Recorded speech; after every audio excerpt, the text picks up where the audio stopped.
नमस्कार, स्वागत है आप सभी का हर खबर हिमाचल प्रदेश में और मैं हूं आपके साथ ज्योति आलिया। चलिए शुरुआत करते हैं खबरों के विस्तार में। हिमाचल प्रदेश में आर्थिक संकट को लेकर बवाल मचा हुआ है और कर्मचारियों को वेतन और पेंशनरों को पेंशन नहीं मिली है।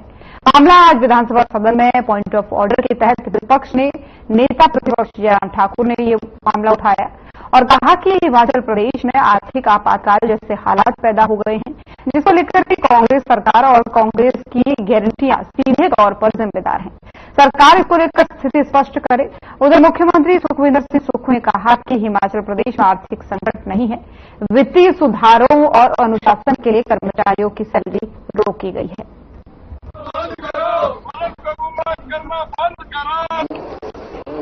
11 दिसंबर 2022 को जब हमारी सरकार बनी थी, प्रदेश की आर्थिक हालत ठीक नहीं थी। प्रदेश आर्थिक संकट के दौर से गुजर रहा था और इस आर्थिक संकट का मुख्य कारण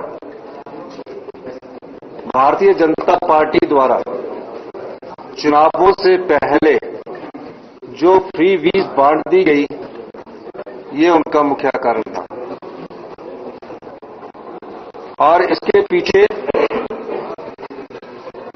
जब सभी के बिजली बिल माफ कर दिए गए और प्रत्येक परिवार को 125 यूनिट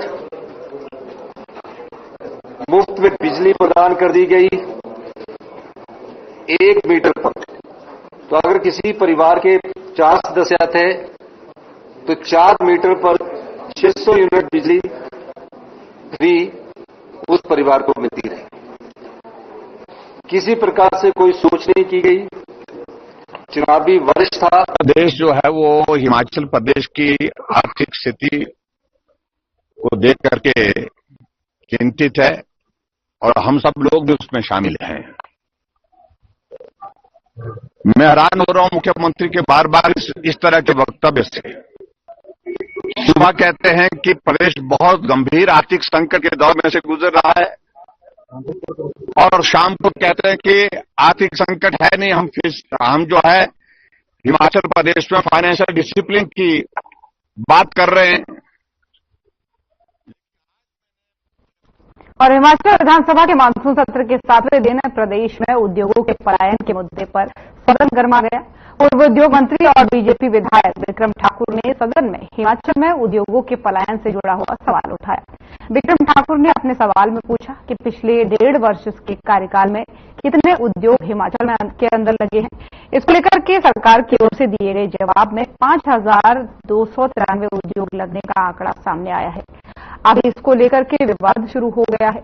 उद्योग मंत्री ने सरकार पर सदन के अंदर झूठे आंकड़े पेश करने का आरोप लगाया है, जिसके बाद से पूर्व उद्योग मंत्री और बीजेपी विधायक विक्रम ठाकुर ने मीडिया से बातचीत में कहा कि उद्योग मंत्री इन उद्योगों में मुख्यमंत्री स्वावलंबन योजना के तहत शुरू हुई यूनिट को भी जोड़ रहे हैं, जबकि पिछले 1.5 सालों में मुख्यमंत्री स्वावलंबन योजना प्रदेश में लगभग बंद पड़ी है। सब्सिडी का पैसा सरकार नहीं दे पा रही है। इसके अलावा प्रदेश में सरकार की नीतियों को लेकर उन्होंने सरकार को जमकर घेरा।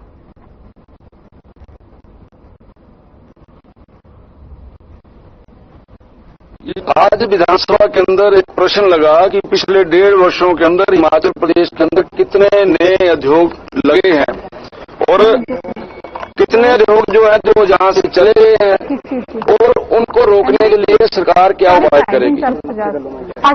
मुझे इस बात का दुख है कि आज विधानसभा के अंदर जवाब ये दिया गया कि 5,293 उद्योग लगे हैं पिछले 1.5 साल में। आप किसी अनपढ़ व्यक्ति को भी ये प्रश्न पूछेंगे तो वो भी ऐसा जवाब नहीं देगा। 5,293 उद्योग जो है वो पिछले 1.5 वर्षों में लगे हैं। सरासर गलत है, सरासर झूठ है।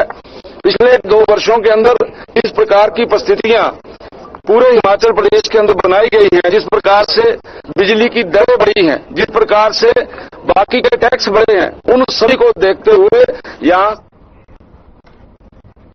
और सोलन जिला बीजेपी ने आज से अपना सदस्यता अभियान शुरू कर दिया है। सभी बूथों पर बीजेपी ने 200 सदस्य बनाने का लक्ष्य रखा है। सोलन में बीजेपी उपाध्यक्ष सह पूर्व मंत्री डॉक्टर राजीव सैजल और जिला अध्यक्ष रत्नपाल ने सदस्य बनकर इस अभियान की शुरुआत की। ये जानकारी बीजेपी उपाध्यक्ष डॉक्टर राजीव सैजल ने सोलन में आयोजित पत्रकार वार्ता के दौरान दी। बीजेपी उपाध्यक्ष डॉक्टर राजीव सैजल ने बताया कि प्रदेश में बीजेपी के 8000 बूथ हैं, जिनमें से 16 लाख सदस्य बनाए जाएंगे।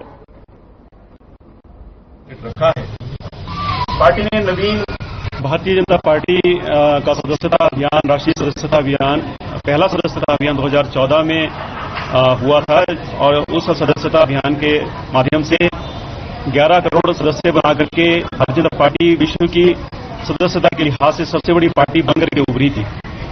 उसके बाद 2019 में सदस्यता अभियान हुआ, तकरीबन 18 करोड़ सदस्य पूरे देश भर के अंदर जो है वो पार्टी ने बनाए।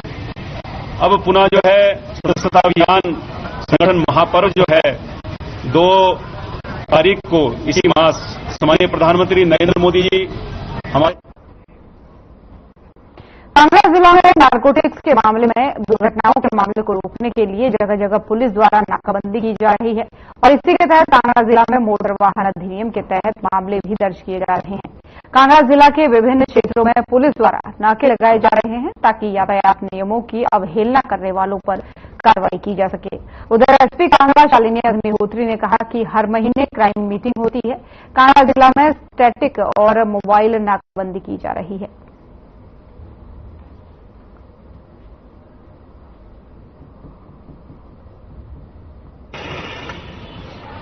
देखिए, हमारे जो हर मंथ की हम क्राइम रिव्यू मीटिंग लेते हैं, तो उसमें इस मंथ हमने जो है नारकोटिक्स और एक्सीडेंटल केसेस है उनकी रोकथाम के लिए शेड्यूल कुछ बनाया है, जिसके तहत जगह जगह जो है पुलिस नाकाबंदी की जा रही है ताकि जो मोटर व्हीकल एक्ट के तहत जो वायलेशन आती है उनको हम पकड़ पाए और साथ में जो कॉन्ट्राबैंड अगर कोई इलीगली मूवमेंट कांगड़ा जिला में हो रही है तो उसको हम कैप्चर कर पाए। तो इसके तहत ही कांगड़ा जिला में अन्य सभी क्षेत्रों में डिफरेंट टाइम्स के और स्टैटिक और मोबाइल नाकाबंदी हम कर रहे हैं, जो कि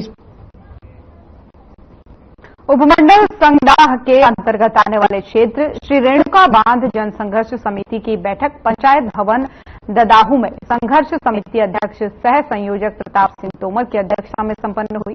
बैठक में विस्थापितों से जुड़ी हुई विभिन्न समस्याओं पर मंथन करने के बाद से भारी संख्या में आए विस्थापितों का दल पंचायत भवन से एचपीसीएल कार्यालय तक जुलूस निकाल करके बांध प्रबंधन के खिलाफ जमकर नारेबाजी करते हुए अपनी भड़ास निकाली गई। इसके बाद से पूरा जुलूस परियोजना के महाप्रबंधक आरके चौधरी के कार्यालय पर जा पहुंचा। संघर्ष समिति के अध्यक्ष योगेंद्र कपिल ने सबसे पहले गृहविहीन परिवारों की सूची जारी करने में देरी किए जाने पर चिंता व्यक्त करते हुए कहा कि बीते साल 95 लोगों की सूची जारी की गई थी, जिसमें 1 वर्ष बीतने के बाद भी बांध प्रबंधन अन्य लोगों की सूची जारी करने में नाकाम रहा। मांग की गई है कि वन भूमि में रह रहे लोगों और काश्तकारों को पूर्ण विस्थापित का दर्जा प्रदान किया जाए। इनका जवाब ये था कि ये विस्थापितों की एक पहचान है। तो 1362 जो परिवार है, क्या वो अपने आप को सुनिश्चित कर पाए कि इन कार्डों को लेकर वो गले में टांग कर घूमे या यही कार्ड उन्हें रोटी खिलाएंगे? तो हम जो श्री रेणुका बांध जनसंघर्ष समिति है, इनके किसी भी कथन से सहमत नहीं है और हम बांध प्रबंधन को चेतावनी देना चाहते हैं कि बांध प्रबंधन यदि हमारी जो आज मांगे हमने इनके समक्ष रखी हैं उन्हें पूरा नहीं करती है तो हमें मजबूरन सड़कों पर उतरना पड़ेगा और धरने देने पड़ेंगे। हो सकता है कि ये धरने हमें जिला मुख्यालय पर भी देने पड़े। और जो बातचीत हुई है बहुत अच्छी तरीके से बातचीत हुई है और हम लगातार पिछले 1.5 साल से मैं इस ऑफिस में हूँ, तो मैंने अपने पूरे अफसरान के साथ मिलकर कोशिश की है कि आपकी जो डिमांड्स है वो पूरी की जाए। और बहुत ही हर्ष का दिन है कि हर महीने की भांति इस महीने भी जो विस्थापित लोग हैं वो अपनी मांगों को लेकर इस कार्यालय में पहुंचे हैं। परंतु बड़े दुख के साथ ये कहना पड़ता है कि हर बार यहाँ पर आश्वासन नहीं मिलते हैं और आज तक कोई भी मांगे। प्रदेश में मानसून के दस्तक के साथ ही इसकी रफ्तार धीमी पड़ गई है। इस सीजन के दौरान पूरे प्रदेश में 22% कम बारिश हुई है। राजधानी सहित पूरे प्रदेश में सितंबर महीने में सामान्य बारिश दर्ज की गई। प्रदेश में इस मानसून सीजन के दौरान कुछ क्षेत्रों में जमकर बारिश हुई और प्रदेश में 1000 करोड़ से अधिक का नुकसान भी हुआ है। आने वाले दिनों में 3 जिलों को छोड़कर अन्य जिलों में मानसून की रफ्तार में कमी आएगी। उधर मौसम विज्ञान केंद्र के निदेशक कुलदीप श्रीवास्तव ने कहा कि आने वाले 4 दिनों में 3 जिलों को छोड़कर के बारिश की रफ्तार भी कम आने की संभावना है। आज के लिए मौसम विभाग द्वारा येलो अलर्ट जारी किया गया है।